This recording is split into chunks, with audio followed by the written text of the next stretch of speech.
You may have heard of California's mental health diversion program. It's focused on rehabilitation and treatment rather than incarceration. But some lawmakers say there are dangerous loopholes and that reforms are needed. We believe that the mental health diversion program is a good program, but it needs to be good for the right individual. Democratic Assemblymember Stephanie Wynn has been pushing for an update to the mental health diversion program. Wynn and public safety advocates say currently judges are not given enough authority to deny diversion even when the defendants should not be eligible. As originally written, the law stripped judges of sound discretion, created dangerous loopholes in accountability, invited manipulation by those seeking to game the system. Wynn's Assembly Bill 46, signed into law by the governor, seeks to change that.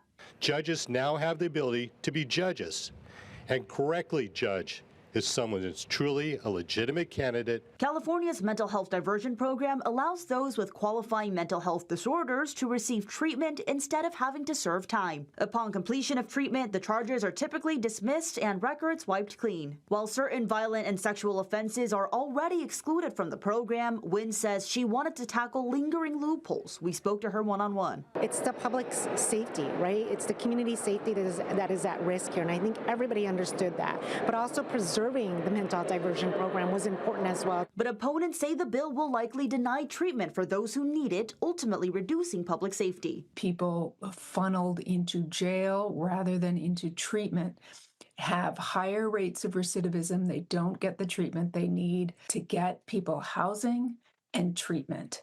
And that's true crime prevention. Meantime, there's another diversion reform being pushed by Republican State Senator Shannon Grove. Wynn and the district attorney say they support this bill, too. It seeks to mandate evidentiary hearings when diversion is being considered. Though Grove wanted to add more exclusions like human trafficking and child abuse, she says she had to heavily amend the bill for it to pass the Assembly Public Safety Committee. I find it difficult to understand why it's so hard to protect victims and women and children in this state. We spoke to a former state senator, one of the creators of the diversion program. He emphasizes the goal was to reduce crime and state prison population. If we did treat a large number of people through the court system where they could be identified as needing treatment, it would reduce recidivism and reduce crime. The senator says it was not intended for violent offenders and that he supports both Grove and Wynn's reforms. And if you commit those kinds of crime, you're more than welcome to stay there for the rest of your life. Jenny Hutt, News 8.